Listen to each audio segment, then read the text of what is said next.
제 이름은 이제 허정윤이고요. 지금 현재 혼수에서 이제 GP로 일하고 있습니다. 백신에 대한 이제 개인적인 이렇게 질문을 저희가 사전에 받았고요. 이제 그래서 이제 그런 질문들을 저 프랙티스에서 지금 저희는 에스트라제네카랑 파이저를 공급을 하고 있기 때문에 그래도 GP의 입장에서 좀 더 오늘 말씀을 드리려고 합니다. 근데 솔직히 말씀드리면 지금 이제 코로나가 있은 지가 거의 이제 2년이 다 돼가고 있거든요. 근데 이 시점에서 백신에 관해 잘 몰라서 오시는 분들보다는 사실은 너무나 많은 정보로 그 헷갈려 하시거나 아니면 이제 불안해서 저를 찾아오시는 분들이 더 많은데요. 제가 GP로 이런 이런 정보를 가지고 보는 입장에서도 사실 너무나 정보가 많고 그리고 잘못된 정보가 많기 때문에 제 개개인이 전반적인 내용을 이해하는 거는 제가 불가능하다고 보고요. 그래서 이제 백신 관련해서 정보를 수집하고 이제 분석하고 그리고 이제 권고 사항을 제시하는 관련 정보 TGA라든지 아니면 뭐 자기 이런 정부 기관이 있어요.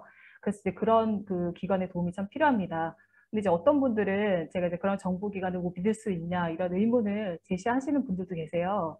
근데 제가 저 호주에서 공부를 하고 GP로 일하면서 느끼는 거는 사실 이 투명성이거든요. 그리고 이 투명성이 있지 않다면 저희가 환자분을 치료하는데 사실 불가능하기 때문에 제가 오늘 많은 슬라이드는 이 호주 정부 기관에서 저에게 프로바이드 하는 슬라이드로 좀 위주를 뒀습니다. 그러면 이제 코로나가 이제는 종식된다는 말보다는 약간 그 공존을 같이 해야 된다는 말들, 그래서 with 코로나라는 말씀을 많이 하시는데요. 그리고 이제 공존하는 이제 최고의 방법이 이제 백신이라고 많이 저희가 이제 알고 있고, 근데 이 코로나 백신처럼 말이 많은 백신은 없는 것 같아요. 근데 이제 그 중에서 가장 많이 듣는 얘기가 이거 너무 러시된 거 아니냐, 이거 너무 빨리 급하게 약간 급조한 거 아니냐 이런 말씀을 이제 많이들 제가 들었어요. 근데 사실 급하게 했다는 것보다는 약간 좀 신속하게 했다는 표현이 더 정확한 것 같아요. 왜냐면 이 이제 지금 너무나 이제 대유행을 했고 그리고 그렇기 때문에 이제 굉장히 많은 지원과 그리고 이제 노력이 이렇게 집중이 되어서 안전하고 이제 효과적인 백신을 찾는데 이제 많은 정부기관이 참여를 했고요. 그리고 이제 전 세계 이제 백신 개발 업체들이 그 정부와 함께 그렇게 같이 협력하고 재정 지원을 받았어요. 미국 같은 경우에는 저희가 보통 이제 클리니컬 트라이얼스가 페이스가 1, 2, 3로 나누는데 보통 이제 3까지 다 가고 이제 그래야 이제 그 백신을 만들 수 있는 뭐 팩토리라든지 아니면 이제 그거를 프로바이드 할 수 있는 거를 이제 제정을 하는데 이 코로나 같은 경우에는 페이스 1부터 같이 이렇게 만들어가는 과정이었어요. 그래서 굉장히 많이 단축되었고요. 그리고 또 하나는 mRNA 제가 조금 이따가 잠깐 말씀드리겠지만 그 이제 mRNA라는 그 최신 테크놀로지가 이제 과거 백신보다 더 빨리 만들 수 있게 하는 이제 테크놀로지도 생겼고 그리고 또 하나는 코비드가 너무나 광범위하게 퍼졌기 때문에 백신 접종을 받은 그룹하고 이제 그 받지 않은 그룹의 차이가 저희가 더 빨리 파악될 수 있는지 그런 점 때문에 임상 실험이 더 빨리 전진이 되어서 신속하게 만들어졌지 사실 러시된 부분은 아닙니다. 이게 어느 정도 환자분들이 걱정을 많이 하셨냐면 그 호주 그 웹사이트에 만약 여러분들이 원하시다면 제가 나중에 쉐어도 가능한데요. 한국말로 TGA에서 어떻게 백신을 어프로브 하는지를 한국말로 이제 그 6그 스텝스를 한국말로 번역까지 해놓은 것이 있어요. 그래서 원하신다면 그거를 보실 수 있고요. 그러면 이제 그 전에 그 코로나가 지금 현재 우리 호주 말고 전 세계적으로는 어떤 영향을 미치고 있나라고 보시면 지금 이게 9월 30일 기준으로 하자면 그 거의 234 밀리언 그 확진자가 있고요. 그 중에 4 밀리언 분이 사망이 생겼고 그리고 9월 이제 28일 기준으로서 이제 그 6 빌리언 그 백신이 그 전 세계적으로 백신을 맞으셨어요. 그래서 이제 환자분들 중에 어떤 분들은 아직도 나 다른 사람들의 백신 먼저 맞는 거 보고 좀 이제 조금 있다 맞겠다고 하시는 분들도 계신데 이미 전 세계적으로 6 밀리언도 아니고 빌리언이 이미 맞은 백신이기 때문에 안정성이 입증이 된 백신입니다. 그러면 호주에서는 그러면 이제 지금 어떻게 진행이 돼가고 있냐라고 보시면 제가 그 빨간 거 보이시죠? 선생님 지금 빨간 거 보이시나요? 레이저 이거 포인터가? 네, 네네. 보입니다. 네.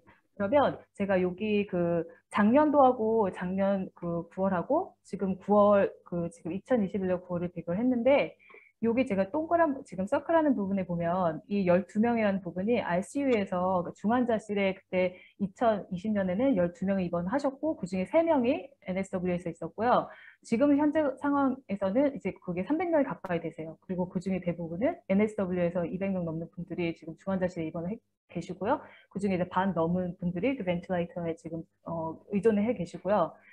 또 하나 이제 큰 문제가 뭐냐면 작년 기준으로 봤을 때는 그 중환자실 그 포함해서 병원에 입원하신 분들이 그 65명이셨어요. 근데 지금은 1,530명이 넘고 있습니다. 그러니까 굉장히 많이 지금 입원해 계시는 환자도 되게 많으세요. 근데 병원에 입원했다는 것 자체가 그 증상 자체가 중증이나 경미하진 않다는 얘기고요.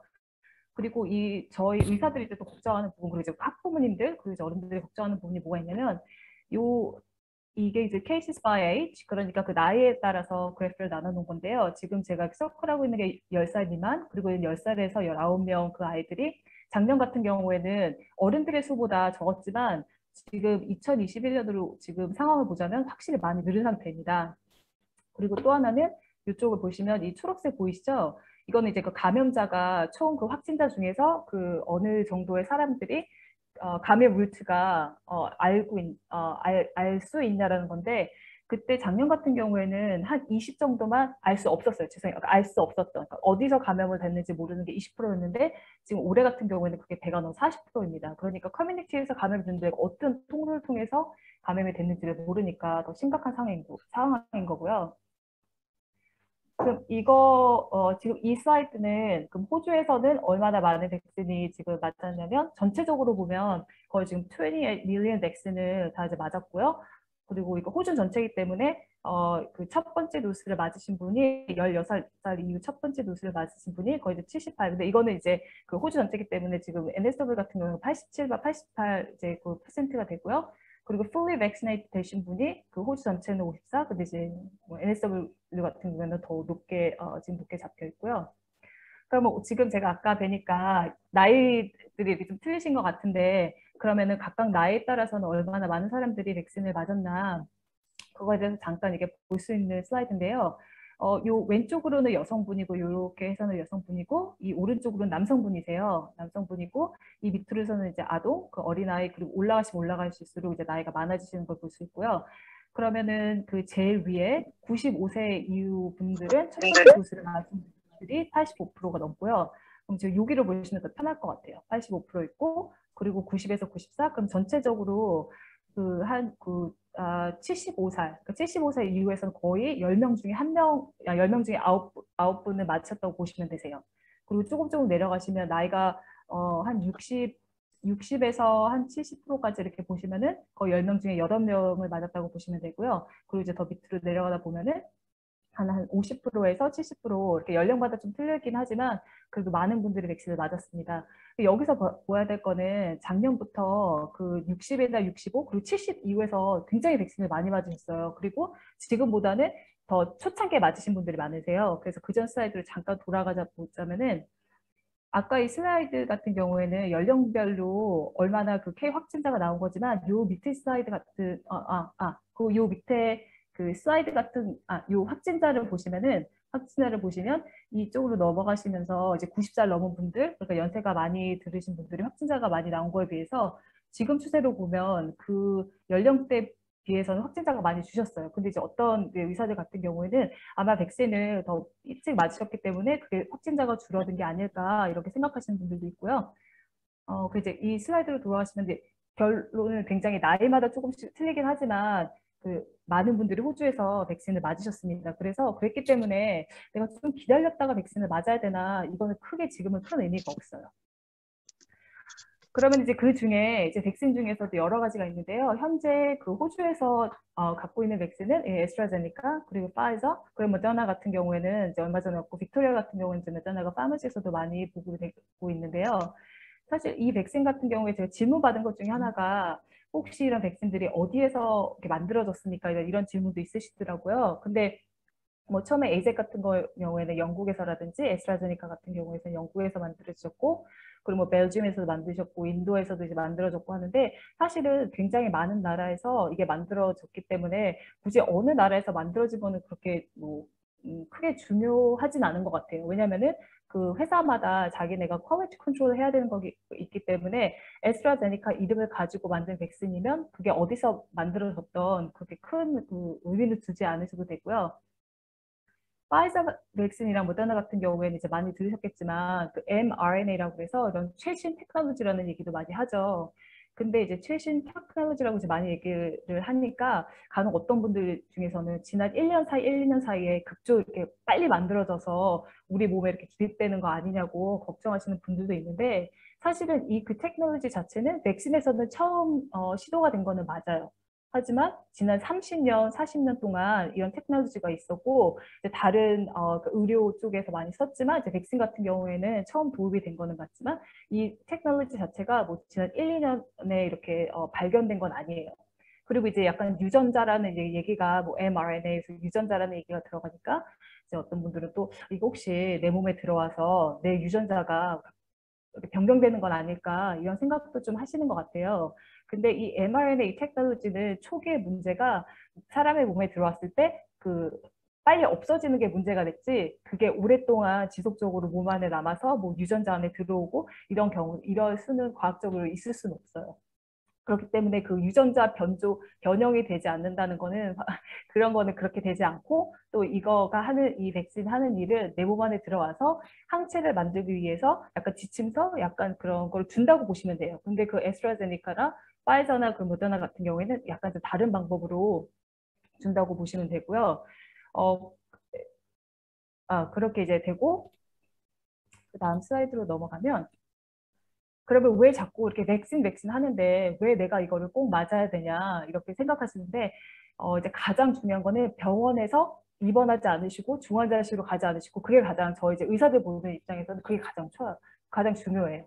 근데 왜 그게 중요하냐면 요번에 리버풀 뭐 병원 같은 데도 환자분들이 그 병동 안에서 그 병원에 들어간 다음에 입원하신 분들이 감염되거나 아니면은 그 의료진을 통해서 감염이 되는 경우가 있기 때문에 우선 병원에 들어가시면 그게 뭐 코로나든 어떤 병이든 감염될 확률이 높아지는 건 사실이에요. 그래서 병원에 들어가는 것 자체가 안 들어가시면 좋고 그래서 정부에서도 자꾸 백신 얘기를 하는 거고 그리고 병원에 만약 들어간다고 하시면 그 병원 안에 들어가셨을 때 증상이 경미한 게 아니고 좀 심각하신 증상이기 때문에 그럼 이제 중환자실 가실 확률이 많고 중환자실에 가셔서 벤틸레이터를 하게 되시면 여러 가지 합병증과 그 관련된 문제들이 너무나 많아지세요. 그러니까 병원에 들어간 것 자체가 최대한 방지를 하는 게 이제 저희가 하나의 목적이고요.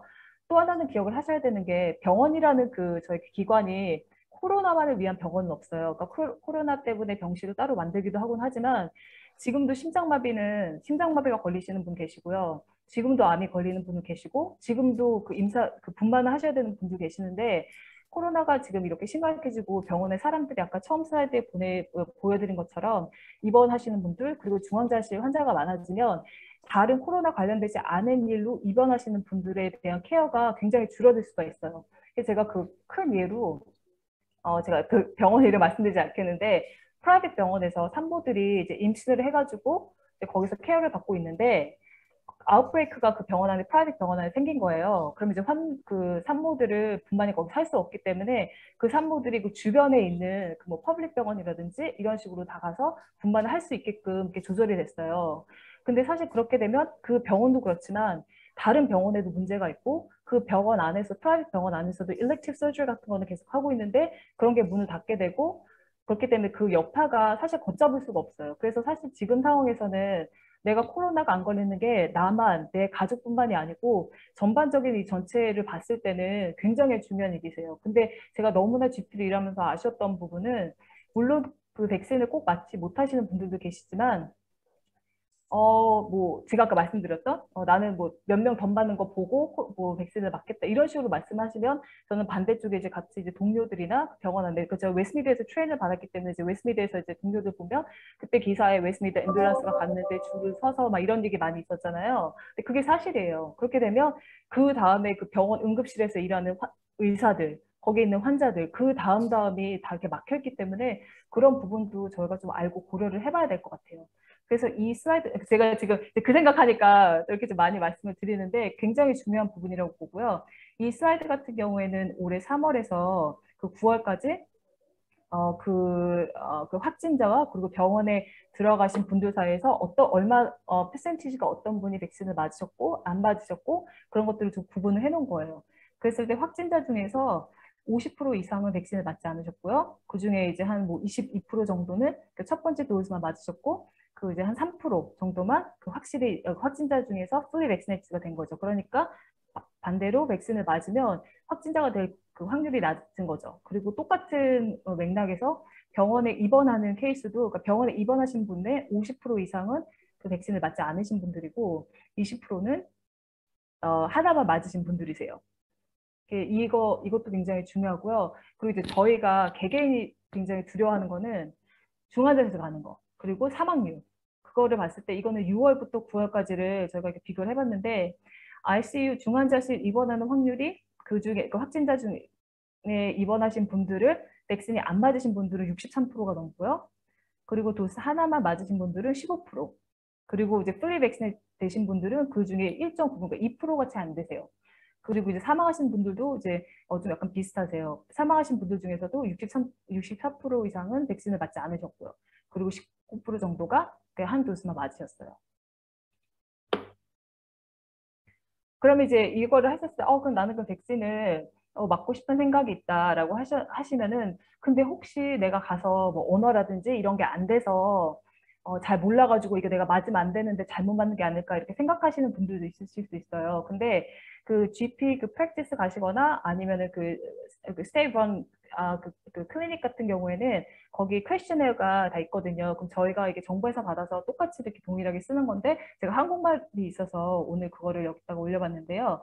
그러니까 예를 들어서 이게 체크리스트 해가지고 뭐 코비드 19 백신 접종 후 뭐 알레르기 반응을 보인 적이 있습니까 없습니까 뭐 이런 식으로 yes and no 이렇게 질문을 이렇게 다 틱하시면 되세요. 혹시 이게 영어를 줄 텐데 내가 영어가 안 된다고 하시면 뭐 자녀분이나 아니면은 거기 프랙티스 가셔서 한국말 코리안 버전 있냐고 하시면 이게 정부에서 이렇게 있고요. 근데 여기 있는 것 중에서 이렇게 읽다 보시면 뭐 혈액을 묽게 하는 약품을 복용하십니까? 이제 이러면은 저희 뭐 워프린 같은 경우에는 이제 그러실 수 있거든요. 내지는 뭐 임신 중입니까? 뭐 기침, 뭐 인후통, 발열과 함께 몸이 아팠다거나 다른 증상으로 몸이 아픕니까? 이렇게 해서 하셨을 때 만약에 틱으로 예를 하시잖아요. 그럼 예를 했다는 거는 코로나 백신을 못 맞는다는 얘기는 아니고 그러면 이제 의사랑 상의를 해본 다음에 지금 맞아야 되는지 아니면 나중에 맞아야 되는지 그런 것들을 좀 얘기를 하셔야 돼요. 근데 이제, 그리고 이제 오른쪽 이쪽에는 그 에스트라제니카에 관련된 거고요. 이 밑에는 이제 파이저, 그 모더나 쪽에 이제 관련된 건데, 그 중에 이제 하나가 이제 최근에 그 심근염이라든지 심막염, 이제 그런 쪽으로 많이, 이제 저희가 질문이 이제 요번에 9월 달에 업데이트가 됐어요. 근데 만약에 심근염이나 심막염이 있다고 하셨어도, 그게 어떻게 발생이 됐고, 이게 만약에 이게 파이저에 관련돼서 생기셨으면 이 파이저를 맞으실 수는 없지만, 이게 다른 경우 때문에 왜냐하면 이런 심근염이나 심막염은 젊은 남자분들의 저희가 종종 바이러스 감염 이유라든지 아니면 이유 없이 생기는 경우도 있거든요. 근데 그럴 때는 한 6개월 정도 기다리시고 맞으셔도 상관없으세요. 그러니까 이 중에 얘라고 했다고 너무 걱정하실 필요는 없으시고요. 그러면 이제 많이들 제가 질문 중에 좀 몇 개 있었던 게, 그러면 이제 흔한 부작용이 어떤 게 있냐고 이렇게 이제 물어보시는데, 이제 흔한 부작용 같은 경우에는 그 주사 부위의 통증이라든지 아니면 이런 붓기, 뭐 피로감, 두통, 뭐 근육 통증, 발열 및 오한, 뭐 관절 통증 이런 것들이 있으세요. 근데 사실 이런 이런 증상들은 코로나 부작용 말고도 제가 보는 환자분들이 굉장히 많은 분들이 있으시기 때문에 크게 걱정하지 않으셔도 되고 굉장히 대부분을 격리하세요. 그리고 이게 만약에 부작용이 있다고 하시면 처음 한 3일 안에서 대부분 없어지시는 거기 때문에 크게 걱정하지 않으셔도 되고요. 근데 만약에 이것 때문에 혹시 미리 뭐 파나돌이라든지 뭐 뉴로펜 이런 걸 먹어야 됩니까? 라고 질문하신 분이 있는데 그러시지 않으셔도 돼요. 근데 그거보다는 덜 흔한 부작용 같은 경우에는 그러니까 주사 부위가 약간 이렇게 열이 약간 따끈따끈 한다든지 아니면 메스껍다든지 아니면 이쪽으로 그 임파선 같은 게 좀 확장이 된다든지 전체적으로 몸이 아프거나 뭐 팔다리의 통증 그리고 불면증 뭐 이렇게 가려움증이 이렇게 있을 수가 있고요. 그리고 제가 한 번도 저희 프랙티스에서 4월부터 그 백신을 주기 시작했는데 한 번도 보지 못한 거는 이 애나필렉시스 이래서 심한 알레르기 반응 같은 경우도 있습니다. 근데 이거는 정말 드물고요. 파이자 같은 경우에는 저희가 이제 그 심근염, 그 심장 근육 염증이라든지 아니면은 심막염에서 심장 외벽에 비염증이 있는 경우가 있는데 이제 그 어떤 증상들이 있으실 수가 있냐면요. 그 심장 이쪽이 아프시다든지 답답하시다든지 아니면 이렇게 숨이 가빠오시다든지 이런 증상들이 있으실 수가 있으세요. 보통 그 두 번째 파이자 같은 경우에는 3주차로 맞으시는데 두 번째 이후에 이런 증상이 있는 부분이 더 많았고요. 그리고 젊은 남성분들, 그러니까 30대 밑 남성분들이 생기는 경우가 더 많았습니다. 근데 만약에 그런 증상이 있다고 하시면 그게 막 일주일 뭐 아니면 2주 안, 그 2주 아니라 2주 아니고 내가 이런 증상이 한 번도 없었다고 하면 그 GP를 가시면 피 검사도 할 수가 있고요. 그 ECG라고 해서 저희가 검사할 수 있기 때문에 꼭 GP랑 상담을 받아보세요. 그리고 이 그 아스트라제네카 같은 경우에는 저희가 그 혈소판 감소, 증후군, 동반부 혈전증 말뚝인데 이거 너무나 잘 아실 것 같아요. 그러니까 이것 때문에 사실 호주가 그 전에 그 60살로 그 레커멘데이션을 파이자로 이제 바꾼 이유가 젊은 여성분들 사이에서 근데 이제 50대, 60대 여성분들 이제 가끔 이제 발생되는 이게 혈전증이었고 그것 때문에 이제 호주에서는 불행히도 한 9명 정도 분이 돌아가셨기 때문에 저희가 이제 아스트라제네카 같은 경우에는 60 이제 이상으로 권하고 있습니다. 호주에서는. 그러면 이제 부작용 이렇게 듣고 나시면 야, 나 이거 부작용 무서워서 이거 백신 맞겠냐 이런 분들도 계세요. 특히 제가 이제 뭐 심근염 이제 이런 것까지 말씀하면 아유, 뭐 파이저도 안전한 게 아니네 라든지 제가 가끔 한국 뉴스를 보는데 한국 뉴스는 누가 뭐를 맞았더니 뭐 백혈병에 걸렸고 뭐 이제 이런 얘기들이 막 있으시잖아요. 그래서 굉장히 불안해하시는 분들이 계세요. 근데 이제 그거 우선은 이제 첫 번째는 그 개개인의 그 일어난 상황들을 그 100% 믿으시기에는 그러니까 내 상황과 비교하기에는 좀 위험성이 많이 있고 그리고 저희가 알아야 되는 게 롱 코비드 이래가지고 코비드가 걸리신 이후에 그냥 다 깨끗이 사라지는 게 아니고 한 3분의 1 정도가 그러니까 많게는 3분의 1 정도가 이 롱 코비드라는 증상이 있으세요. 그러니까 이거는 코비드가 다 내 몸 안에서 그 코비드 바이러스가 사라진 이후에도 계속 이제 몇 주, 심하게는 이제 몇 달, 그리고 이제 정말 심하신 경우에는 이제 몇 년까지 1년이 지난 후에도 이런 증상들이 있으실 수가 있으세요. 근데 가장 많이 환자분들께서 이제 말씀하시는 부분이 피곤하다. 근데 이게 피곤한 게 우리가 그냥 뭐 좀 해서 피곤한 이게 아니고 굉장히 많이 피곤하시거나 그리고 brain fog 그러니까 이게 머리 깜빡깜빡하는 수준이 그러니까 젊은 사람들도 그냥 이게 내가 생활을 지속할 수 없거나 아니면 굉장히 머리가 이렇게 뿌옇고 내가 컨센트레이션 집중을 할 수 없고 이런 부분들도 굉장히 있고요. 감정적으로도 굉장히 영향을 미치시는 부분이 있고 그리고 숨쉬기가 힘드셔서 그 산소 그 옥시전을 계속 이렇게 쓰셔야 되는 분도 이제 있습니다. 근데 보시면 이게 심장이나 폐 이런 그리고 뇌 이뿐만이 아니고 제가 뭐 엔도크라인 쪽이라든지 아니면은 뭐 이렇게 스토믹 쪽으로 이렇게 위에 관련돼서 그런 쪽으로도 영향이 있으세요. 그래서 작년에 제가 코비드가 델타 베리언트 말고 작년에 코비드가 걸린 제 환자분들 한 분은 나중에 이 속이 그 하변 이러죠. 그래서 이게 속이 너무나 위험이 심하셔가지고 전문의를 몇 분을 보셨는지 몰라요. 근데 그게 그냥 조금 아프네 이 정도가 아니고 그 30몇 살 굉장히 젊은 분이셨거든요. 그리고 이 롱 코비드라는 거는 나이에 상관없이 젊은 분들도 걸리실 수 있어요. 그리고 증상이 심한 사람만 생기는 건 아니고 증상이 경미하고 병원에 입원하지 않았던 환자들 분들도 이게 걸리실 수 있어요. 그래서 저희가 이제 백신의 중요한 점이 그냥 걸리고 끝나는 게 아니고 이 이후에도 그 내 건강에 미칠 수 있는 영향이 있다는 거죠. 그래서 이제 여기부터는 제가 이제 사전에 받은 질문들을 그러니까 yes and no 그리고 이제 좀 설명을 드리려고 준비를 해봤는데요.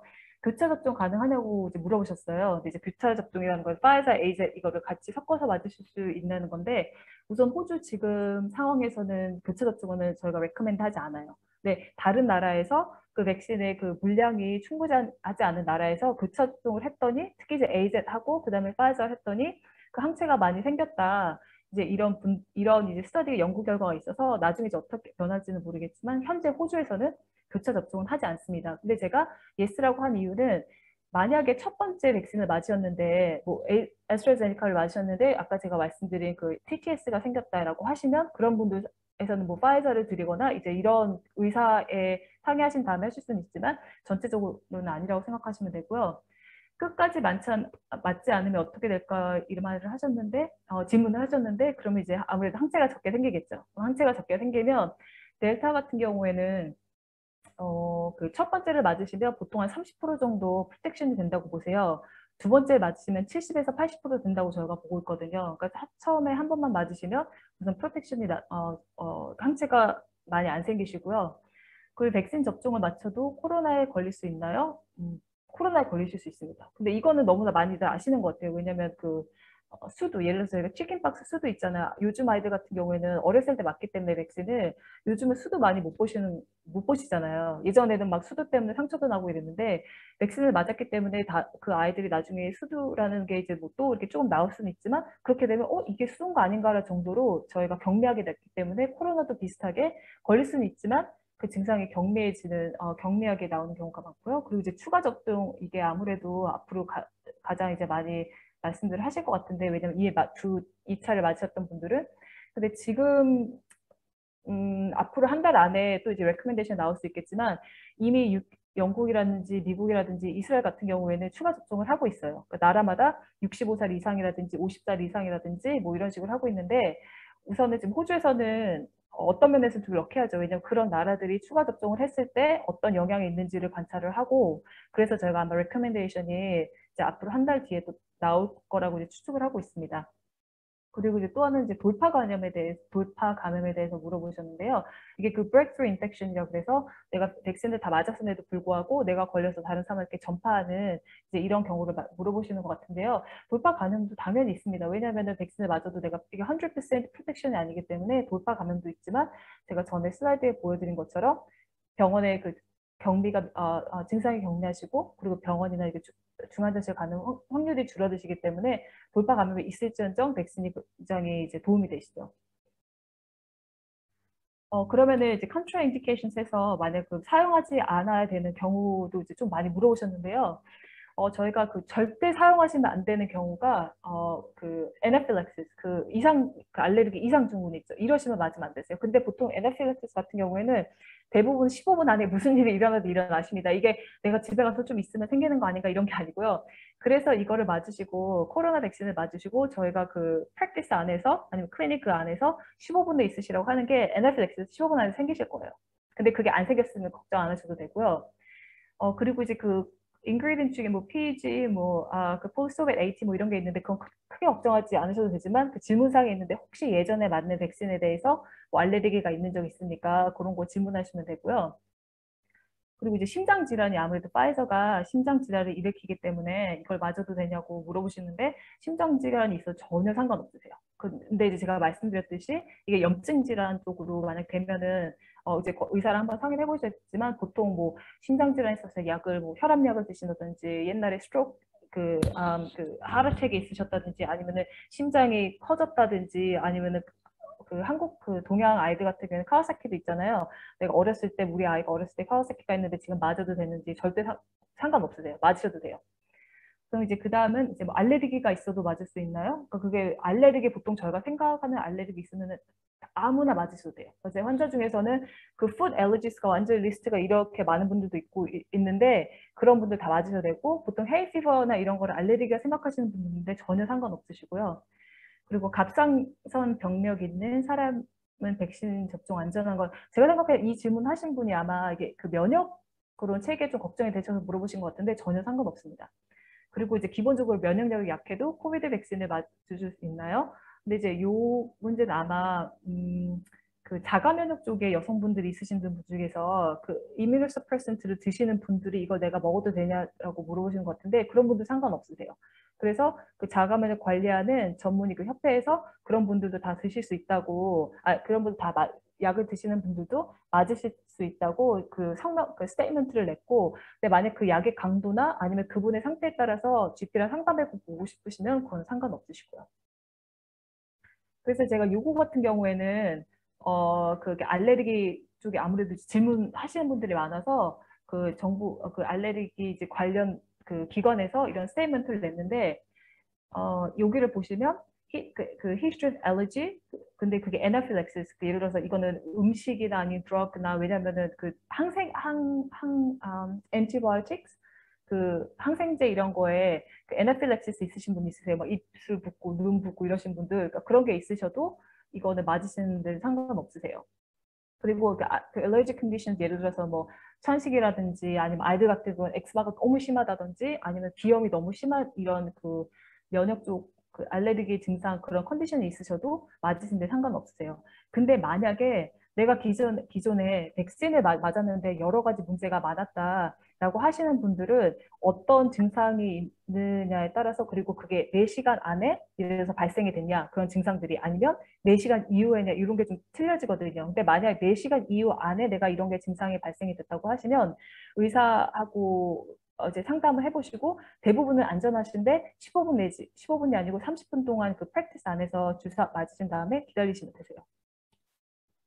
근데 이제 그런 분이 있으시면 요즘은 약국에서도 많이 맞으시잖아요. 이제 그런 분들 상에서는 약보다는 이제 GP 프랙티스에서 맞으시는 게 더 안전하실 것 같고요.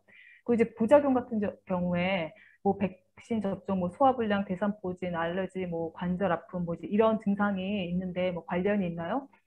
이거는 메이비예요. 만약에 이런 증상이 그 3일 안에 예를 들어서 뭐 소화불량이라든지 뭐 관절 아픔 아까 제가 말씀드린 것처럼 이런 두통들은 너무나 커먼하기 때문에 거의 50에서 70% 분들이 아프시기 때문에 그런 거는 있으실 수 있는데 만약에 이게 뭐 백신 맞은 지 2주 뒤에 그러면 아니세요.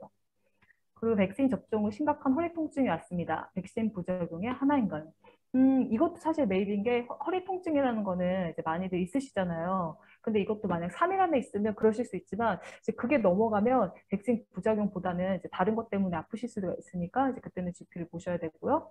그리고 이제 여성분들 같은 경우에는 여성 호르몬에 좀 영향을 미치나 왜냐하면 그 소셜 미디어에 보면 내가 백신 맞고 나서 생리를 뭐 건너뛰었다든지 아니면 생리가 이렇게 지연이 됐다든지 그런 케이스는 저희가 많이 종종 보긴 봤지만 그게 대부분은 정상화가 됐기 때문에 크게 걱정하실 일은 아니시고요. 그리고 백신이 불임과 연관이 있나요? 그건 아니고 그리고 백신 부작용이 일주일 돼도 나타날 수 있나요? 이거는 maybe라고 제가 쓴 이유가 아까 제가 말씀드렸던 심장 이렇게 그 심근염이라든지 이제 이런 거 같은 경우에는 한 그 일주일 안에 그러니까 3일보다는 좀 더 이렇게 이후에 있을 수 있고 아스트라제네카에서 혈전 같이 그 혈전 같은 경우에는 30일에서 40일 이후에도 나타나실 수 있기 때문에 요거는 만약 부작용이 어떤 부작용이냐에 따라서 좀 상담을 받아보셔야 될 것 같아요. 그리고 또 하나는 2년 전 독감 접종 후 열나고 열꽃 피었던 12세 남자아이 백신 맞아도 되나요? 이거는 제가 그 전에 말씀드렸던 것처럼 이게 뭐 4시간 아니냐? 아니면 그 열나는 거는 좀 가끔 있으니까 뭐 그렇게 걱정하실 부분은 아닌데 이제 열꽃이 폈다는 게 아마 제가 보기에는 이렇게 하이가 이렇게 났다는 것 같은데 그럼 이제 그게 뭐 4시간 아닌지 다른 증상이 있었는지 그거에 따라서 맞으시는 건 상관이 없지만 GP 그 프랙티스에서 맞기를 권하고요. 그리고 이제 그거 이게 15분 기다려야 되는지 보통 15분 있다가 가도 되거든요. 근데 30분이 있어야 되는지 그거는 좀 그 상담을 보셔야 돼요. 이거 같은 경우에는 제가 처음 사실 이렇게 저도 찾아봐야 되는 분야인데 애완동물이 코비드 확진자 접촉할 경우 감염이 될 수 있나요? 이건 제가 찾아봤더니 감염이 될 그러니까 잘은 모르겠지만 감염이 될 수 있으니 만약에 아프면 내가 이게 코비드가 걸린 것 같으면 그 애완동물 접촉을 피하시고 다른 가족분이 하시면 될 것 같아요.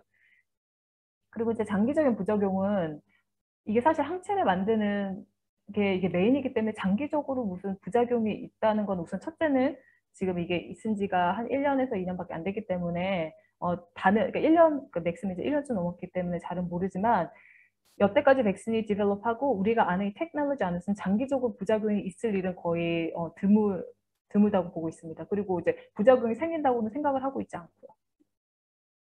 임신 모유 수유에 대한 질문도 많았는데요. 임산부가 맞아도 되나요? 네, 이거는 당연히 맞으셔도 돼요. 호주 같은 경우에는 굉장히 저희가 정부가 되게 조심성이 강해요. 그래서 사실 6월 초까지만 해도 다른 나라에서는 이미 맞기 시작했고 이미 정보가 있었음에도 불구하고 호주는 그래도 좀만 더 기다려보자 해서 사실 제가 기억하기에 6월 중순까지는 임신이면 맞지 마세요 이랬거든요. 근데 이제 호주 정부에서 제가 아까 말씀드렸던 TGA나 타기에서 이제는 충분히 그 임신하신 분들 그리고 보유 수유하시는 분들 안에서도 연구 결과가 이게 세이프 안전성이 입증이 됐기 때문에 그때부터 레코멘데이션이 바뀌었어요. 근데 바뀐 게 어느 정도냐면 그냥 맞으세요가 아니고 그 당시에 나이가 안 되셨어도 임신을 하시면은 그 임산부 같은 경우에는 그 중환자실로 코비드가 걸리면 중환자실로 갈 확률이 갈 확률 그리고 더 심하게 앓으실 경우가 많기 때문에 저희가 프라이어티 리스트로 올라갔고요. 그렇기 때문에 이제 그 임신 중에 언제 맞아야 되나요? 아무 때나 맞으셔도 상관없으세요. 근데 이제 보통은 이제 임신하신 게 4주, 5주 이후니까 그때 맞으시면 되고, 근데 이제 다른 백신과 같이 맞으실 수 있나요? 이거는 다른 백신하고 아직까지는 같이 저희가 같이 접종하고 있지는 않고 적어도 일주일 기다리셔야 돼요. 그리고 백신 접종은 모유 당연히 가능하시고요. 그리고 백신 맞고 출산한 아이들 발달 과정에서 특이점이나 문제가 있나요? 이거는 지금까지는 노예요. 근데 이게 이 노라는 앤서가 나중에 뭐 5년, 10년, 왜냐면 이제 그 아이들이 깨봤자 지금 1년 반팍이기 때문에 그 아이들이 뭐 커봐야 알겠지만 지금 정상적으로 잘 자라고 있는 아이가 갑자기 뭐 5년, 10년 뒤에 뭐 이렇게 변할 거라고는 저희가 생각하지 않고 그래서 이거는 노라는 게 바뀌지 않을 거예요. 그리고 이제 마지막에 아이에게 항체가 전달된다면 유지기가 이것도 어느 정도는 되겠지만 이거는 연구하기가 너무 힘들어요, 사실. 그럼 아이 뭐 피검사도 하고 이래야 되기 때문에 항체가 전달은 되겠지만 유지기간이 얼마인지는 저희가 정확히 알지 못합니다, 아직은. 이제 아이들 같은 경우에는 우선은 증상이 그나마 다행인 게 경미하고요. 하지만 안 좋은 거는 이제 비슷한 전파성이 있어요. 그래서 어른들이 걸렸을 때 아이들은 괜찮을 수 있는데 이제 저희가 그때 에이지 케어가 문제가 됐던 게 아이들이 그런 이제 양동 같은 데 가서 이제 본인의 할머니, 할아버지 막 이렇게 전파할 수가 있는데 그분들은 위험하잖아요. 그래서 12살 이상 아이들에게 파이저를 지금 호주에서 권하고 있습니다. 미국이나 이런 데서 이제 그 12살 이하의 아이들까지도 이미 보고 있고요. 이미 이제 그 연구는 하고 있는데 아직까지 호주는 이제 12살 이상부터 파이저를 하고 있고 흔한 백신 부작용은 어른하고 그렇게 크게 틀리진 않아요. 근데 이제 좀 부모님들이 아셔야 되는 게 주사 부위 통증이라든지 거의 막 한 80%까지 가고 많은 아이들이 아프다고 하고 피로가 60에서 60%, 66%, 두통, 발열 등이 있고 발열 5명 중에 1명 정도는 발열이 있으니까 그런 점 좀 염두하시고요. 근데 그거 말고 굉장히 serious한 그 부작용은 여태까지 호주에서는 리포트되지 않았고요. 또 하나 질문은 백신 맞으면 등교 못 하나요? 아니요, 그거는 등교는 하실 수 있어요. 전혀 그건 상관없으세요. 근데 백신 접종 대상이 아닌 12세 이하 아동의 경우 그 럭다운 해제 후 안전한가요? 네, 왜냐면 말씀드린 것처럼 경미한 증상이긴 하지만 이제 그 아이들이 다른 사람들에게 트랜스미트 할 수 있기 때문에 그 나머지 분들이 백신을 맞는 게 중요하겠죠. 왜냐면 아이들은 아직 맞을 수 있는 백신이 없으니까요. 이거는 제가 영어로 이렇게 쓰긴 했는데 결과적으로 그럼 이거를 맞았을 때 본인 혼자 일하시는 왜 가장이 있으실 수 있잖아요. 그러면 내가 만약에 백신을 맞고 문제가 생기면 나 어떻게 하느냐. 이거 뭐 큰일 나는 거 아니냐. 그런 분들을 위해서 호주에서 내가 백신을 맞고 굉장히 그 moderate to significant impact, 그러니까 내가 매일매일 살아가는 일이나 이런 거에 문제가 생길 경우 그거를 그 클레임을 정부한테 클레임을 하실 수가 있어요. 근데 사실 이거는 저도 그 웹사이트에서 본 거라서 이걸 해보신 분은 도와드린 적은 없어서 자세히는 모르지만 호주에서 이렇게 보상을 받을 수 있는 시스템을 이렇게 이미 지금 있는 상태니까 만약에 그런 부분이 걱정이 되시면 그 웹사이트 한번 가서 보시면 될 것 같아요. 또 하나 말이 이제 많이 나오는 게 오늘 그 발표된 게 11월 1일부터 집에서 그 코비드 테스트 하실 수 있다는 그 어나운스먼트 나왔잖아요. 이제 그게 rapid antigen test라는 건데 약간 그 임신했을 때 pregnancy test랑 비슷하대요. 그래서 이렇게 코에서 수업을 하시고 그 여기 reagent 이렇게 액체가 있는데 그걸 믹스하신 다음에 여기 보이시는 이 부분에다가 드랍 한 3개 정도 이렇게 하시면 15분에서 20분 아니면 이게 2개가 나오면 코비드인 거고 이제 하나면 이제 상관이 아닌 거고 이제 이런 식으로 하는데 11월부터는 이게 저희가 많이 사용이 될 것 같아요. 근데 이제 사용되는 게 뭐 학교라든지 이런 어떤 큰 이런 기관에서는 좀 사용이 될 것 같은데 그러니까 매일 이게 이제 좋은 점은 뭐냐면 바로 15분이면 결과가 나올 수 있다는 거지만 이제 안 좋은 점은 그 저희가 그 PCR, 그러니까 보내는 테스트보다는 좀 이렇게 정확도가 좀 떨어지긴 해요. 그럼 앞으로 이제 가면서 그 코로나 백신을 맞았다고 하면 그 접종 증빙 자료를 무료로 받으셔야 되잖아요. 그래서 핸드폰에 갖고 계시는 게 좋은데 이게 마이가 그 웹사이트가 있으시면 거기에 그 Proof of COVID-19 Vaccination 링크가 있으면 그거를 다운로드 받으실 수 있어요. 그래서 혹시 그 애플 같은 거 쓰시면 그 애플 월렛이라는 앱이 있어서 바로 누르시기만 하면 그게 바로바로 이렇게 뜰 수 있는 기능이 있기 때문에 그거는 혹시 모르시면 자녀분이나 아니면 주변에 계신 분들한테 물어보시면 될 것 같아요. 그래서 혹시 필요하시다면 이거 레퍼런스가 있으니까 클릭하시면 제가 여태까지 얻은 그 정보들을 보실 수 있습니다. 혹시 여기까지 제가 이렇게 했는데 다르게 질문 있으신가요? 제가 여기 보니까 최세 선생님 제가 이거 가서 이렇게 봐도 될까요? 이렇게 아, 보면 네네. 지금 선생님 이거 잠시 보시고 계시고, 네네. 약간 이제 그 혹시 물이라도 한 잔 드셔야 되는지 아, 저희가 예, 막간을 여기서 선생님 한번 보시고 지금 질문이 지금 한 7개 정도 들어온 것 같은데 이제 2부로 이제 질문 응답 넘어가기 전에 한 3가지만 제가 안내 방송을 드릴게요. 좀 전에 우리 선생님이 그 증빙 자료 휴대폰에 이렇게 다운로드 받아서 다니는 걸 하면 좋다고 말씀하셨는데 그게 저희 들이 어르신들은 또 여기 어르신들 많이 계신데 어떤 식으로 다운로드를 받아서 해야 되는지를 잘 모르셔요. 그래서 저희가 그거를 동영상으로 간단하게 잘 설명해서 찍었어요. 찍어서 그 유튜브에다가 링크를 걸어 놨거든요. 지금 이제 채팅창에 제가 그 링크를 걸게요. 그래서 그거를 들어가 보시고 어떤 식으로 하면 되는지 설명됐으니까 하나 따라 하시면 돼요. 왜냐하면 이제 앞으로 이제 록다운이 이제 풀리면은 아마 이걸 계속 갖고 다니셔야 될 거예요. 어디는 여기는 만약에 2차 접종 안 하신 분은 또 들어오려고 못 들어오게 한다든지 뭘 또 검사를 받으라고 한다든지 여러 가지 좀 불편한 점들이 많기 때문에 제가 볼 때는 우리 한인 어르신들은 대부분이 이제 2차를 남겨놓고 있거나 아니면 많은 분들이 다 2차 접종 하셨더라고요. 그래서 꼭 그거 다운로드 해 가시고 그다음에 이제 하나 더 저희가 이번에 세미나를 이렇게 개최를 했는데 간단한 그 피드백 설문조사하는 링크가 있어요. 그래서 10초만 하면은 하실 수 있거든요. 그래서 저희가 이 채팅창에다가 링크를 걸어 놓을 테니까 그것도 좀 해주시고 마지막으로는 이제 하나가 뭐냐 하면은 저희가 얼마 전에 추석이었잖아요. 그래서 어르신들하고 우리 이제 한인 커뮤니티에 좀 이렇게 추석에 어떤 그 기쁨이라든지 아니면 뭐 이런 선물 어떻게 나눠볼까 하는 생각에 저희가 그림 사진 응모전을 개최를 하고 있거든요. 근데 그게 다음 주 화요일 날 이제 마지막이에요.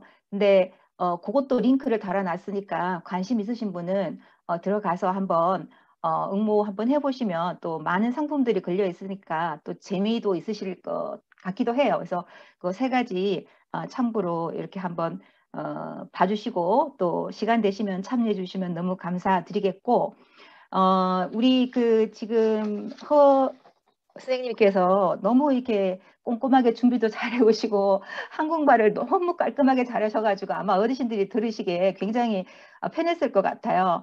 그래서 너무 감사드리고 사실 우리 허정윤 선생님은 지금 아까 제가 설명했듯이 코리안 어시스트라고 코리안 헬스 앤 커뮤니티 어시스트 회장직을 맡고 계세요.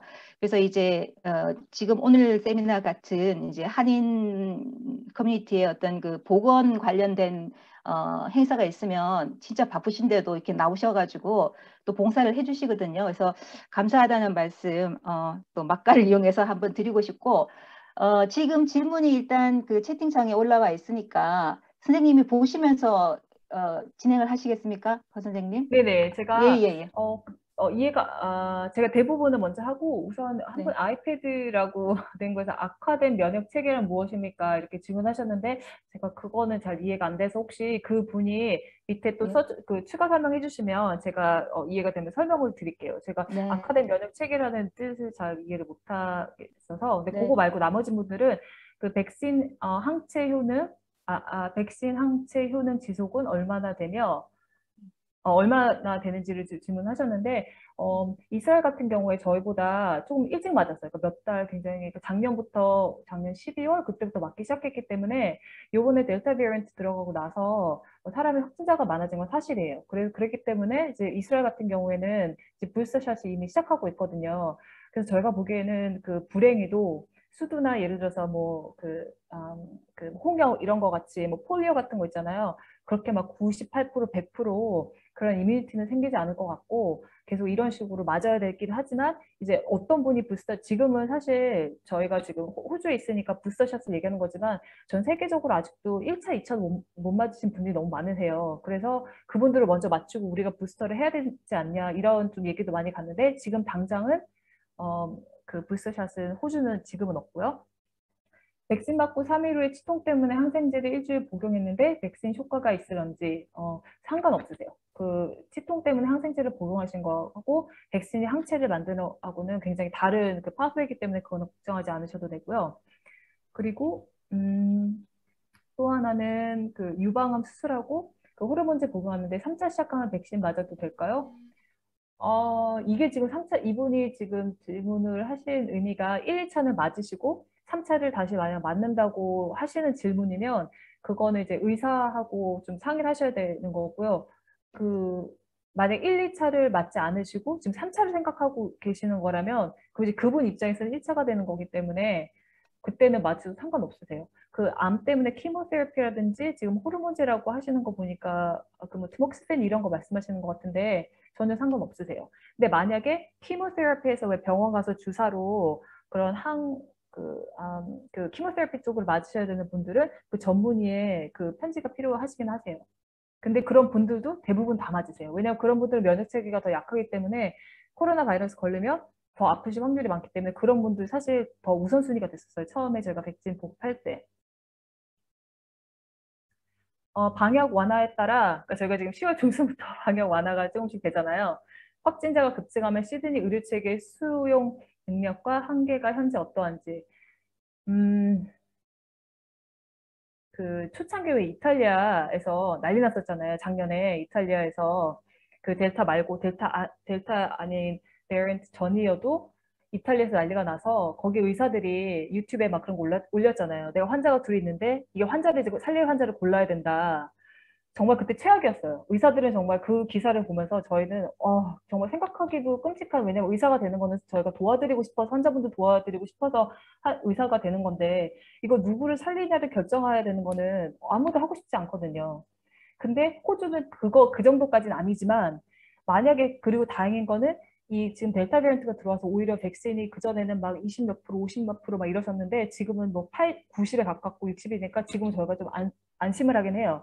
그럼에도 불구하고 제가 처음에 보인 슬라이드가 지금 중환자실이 꽉꽉 차 있는 건 사실이에요. 저번에 제가 이은하 선생님 그 들었을 때 콩코드 병원에도 꽉 찼다고 그랬고 웨스미드는 진작에 이미 꽉 차 있고 그랬기 때문에 지금 병실을 늘린다고 해도 병실 늘리는 건 하나의 문제지만 중환자실을 막 그렇게 막 늘릴 수는 없거든요. 그렇기 때문에 수용 능력은 가능은 해요. 근데 정말 스트레치로 그 거의 막판에 이뤘다고 보시면 될 것 같아요. 왜냐하면 그 패실리티 시설이 있는 것도 중요하지만 그 안에서 일하는 간호사분들, 특히 간호사분들, 의사분들도 굉장히 중요하거든요. 근데 의사들이 다른 과 의사인데 그 중환자실이라든지 아니면 그 간호사분들이 뭐 수술방 간호사들인데 중환자실로 간다든지 이런 식으로 굉장히 많이 지금 움직임이 있어요. 그 움직임이 있다는 이유는 부족하니까 그래요. 그러니까 거기는 의료진이 누가 한 명이 확진자가 걸리면 이게 뭐 10명 확진자가 되면 그 사람들이 몇 명씩만 해도 막 100몇 명이 갑자기 홈 쿼런틴을 해야 되고 이런 상황이기 때문에 사실 그 병원에서 일하시는 분들 굉장히 힘들어요. 그런 분들을 도울 수 있고 나를 보호하고 가족을 보호할 수 있는 일이 사실 백신이거든요. 그래서 제가 오늘 많은 부분의 백신에 대해서 진짜 많이 말씀을 드린 이유가 그거를 피하기 위해서는 백신을 꼭 진짜 맞으셔야 돼요. 근데 지금은 시드니는 차 있긴 하지만 그렇게 나쁘진 않아요. 음,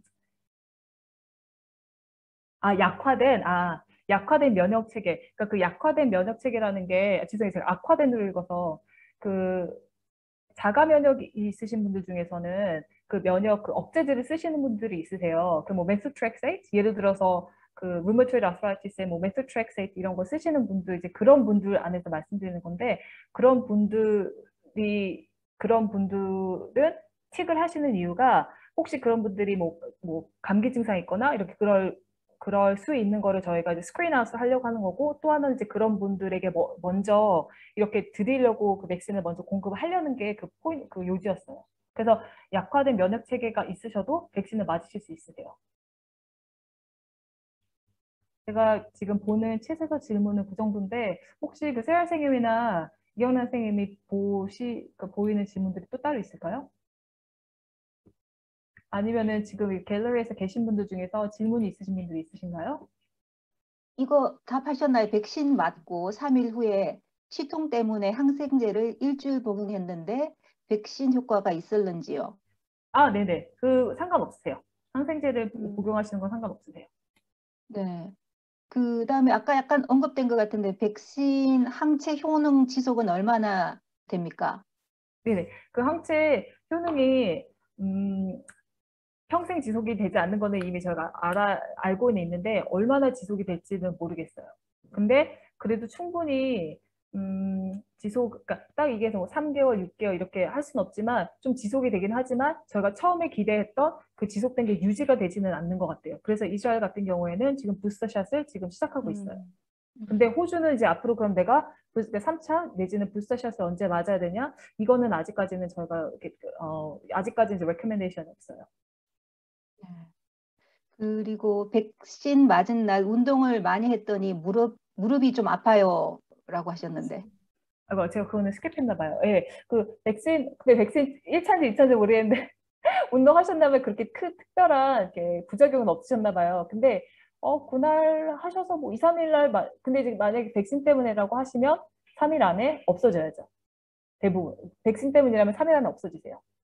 그래서 한국 분들 중에서 한국에서 기사가 누구 파이저 맞고 백혈병 걸렸고 파이저 맞고 뭐 젊은 가장이 죽었고 이런 기사를 보시면 맞기가 굉장히 두려우세요. 근데 반대로 제가 이제 혼스비에서 일하다 보니까 그 혼스비에서는 인도 분들이 많으시잖아요. 그러면 인도 분들 중에서는 지금 델타 베리언트가 저보다 몇 달 전에 이제 그분들을 겪었고 그분 중에서는 그분들 중에서는 대부분 친지나 친구분들 중에 한 명이라도 영향을 미치지 않은 사람이 없어요. 대부분은 그렇게 영향을 미치신 거예요. 그러니까 거기는 소셜 디스턴싱도 호수처럼 많이 하지 않았고, 그리고 마스크 이런 것도 없었고, 그때 백신도 많이 없었고, 그렇기 때문에 오히려 제가 본 인도 분들은 백신 맞는다고 했을 때 굉장히 호의적이셨어요. 그러니까 뭐든지 내가 주변에 뭐가 있느냐에 따라서 이렇게 이렇게 맞고 백신에 대한 견해가 좀 틀려지시는 건 있지만 그렇기 때문에 조금 한 스텝 이렇게 뒤로 하셔서 전체적인 거 보셔야 될 것 같아요. 왜냐하면 지금 인터내셔널 보더도 이제 11월 10일부터 풀릴 거잖아요, 호주도.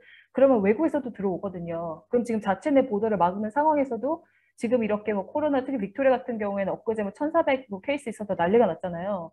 근데 인터내셔널 보더 이렇게 다 풀리고 나면 호주도 어떻게 될지 모르고 아까 어떤 분이 질문하시는 게 지금 호주에서 저희 시스템 병원 시스템이 어떻게 수용이 가능하십니까? 근데 지금 상태에서는 가능하지만 이게 더 넘어가면 저도 잘 모르겠어요.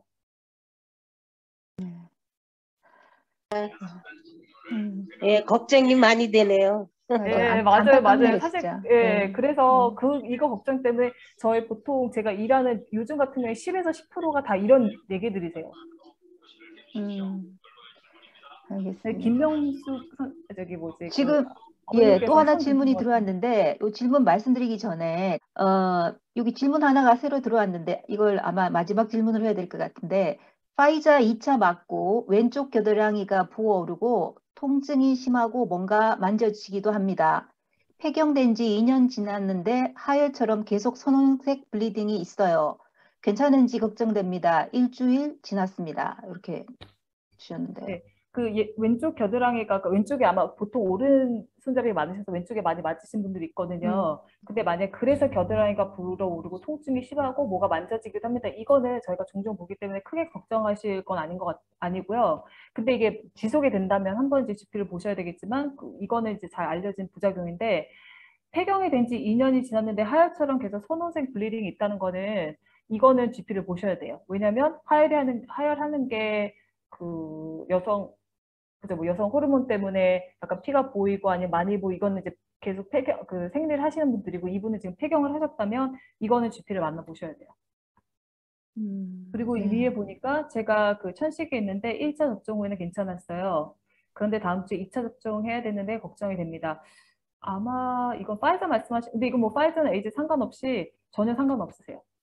천식에 있는 거는 하물며 저희가 천식에 있으신 분들은 뭐 따로 뭐 30분 더 이런 것도 없고 그냥 똑같이 맞으시고 15분 기다리셨다 가시면 되세요.